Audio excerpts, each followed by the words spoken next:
Author's note: this is a story I've been knocking around in my head for a while. He that saith he is in the light, and hateth his brother, is in darkness even unto now. John 2 verse 9, King James Version.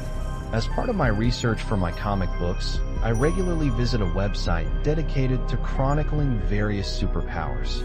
Powers range from the awesome, such as flying via jet propulsion, to the terrifying, such as turning into a swarm of spiders, to the absurd, such as transforming into a living spoon.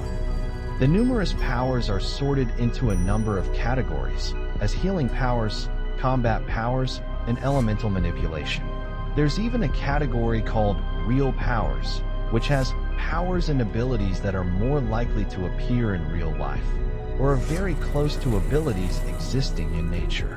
One day, while searching the site, I found the article for a power called demonization, which was the ability to turn others into demons. I sadly reflected that demonization is something which has happened to people in real life. You may laugh derisively at that comment and think, oh, what? You think some infernal being can appear from the underworld and shine some sinister ray at someone, and they'll grow horns and cloven hooves and be transformed into some fiendish monster. No, not at all. I'm not talking about something you might see in some comic book. I'm referring to something more horrible, and which is all too common. The process starts when someone develops a strong and irrational antagonism toward a certain group of people. It could be based on past wrongs committed by members of that group. It could be based on exaggerated and distorted, if not completely made up, history. Or it could be for no real reason at all. People talk about conflicts arising between people of different belief systems, religions, philosophies, political parties, economic systems, etc., races, ethnicities, nationalities, and the like. But while such conflicts have been common, it is foolish, even delusional, to assume those are the only causes of conflict. If there were only one belief system, one race, one nationality, etc. in this world, people would still find reasons to hate. It has been said that you don't need a reason to love someone. You only need a reason to hate someone. This is true, but sadly some people will find any excuse to hate others. There are people who will hate others for their dwelling places, their diets, their musical tastes, the sports teams they follow, anything. Keep in mind that the most notorious feud in the history of the United States, one that spanned decades and caused so much death and sorrow, was caused by a dispute over a hog. There was even a case in England in which one man fatally injured another because a voice in his head told him to injure people who whistled. Whatever the reason, someone comes to hate anyone belonging to a certain group.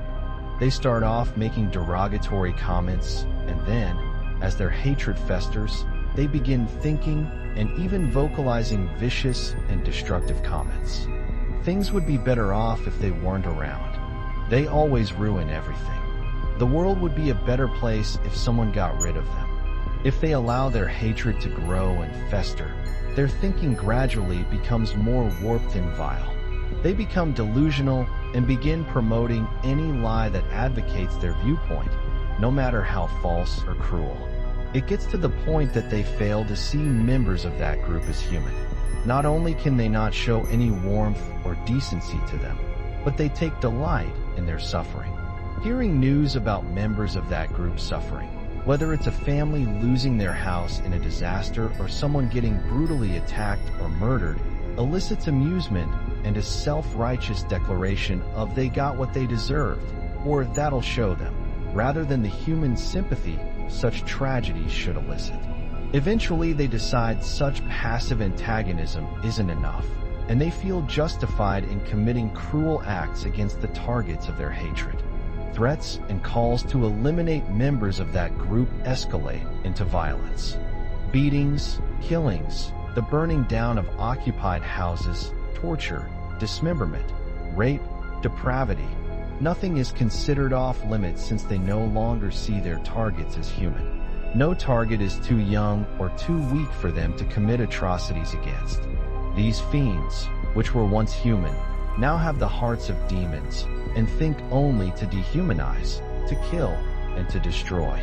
They have sacrificed their humanity in dedication to the persecution of those they view as something other than human. Sadly, it doesn't end there. Members of the targeted group develop hatred for members of whichever group commits these atrocities against them. They come to hate and dehumanize the entire group for the actions of a few. This becomes reflected in their thoughts and speech. Things would be better if they weren't here. They always try to ruin everything. The world would be a better place if someone got rid of them.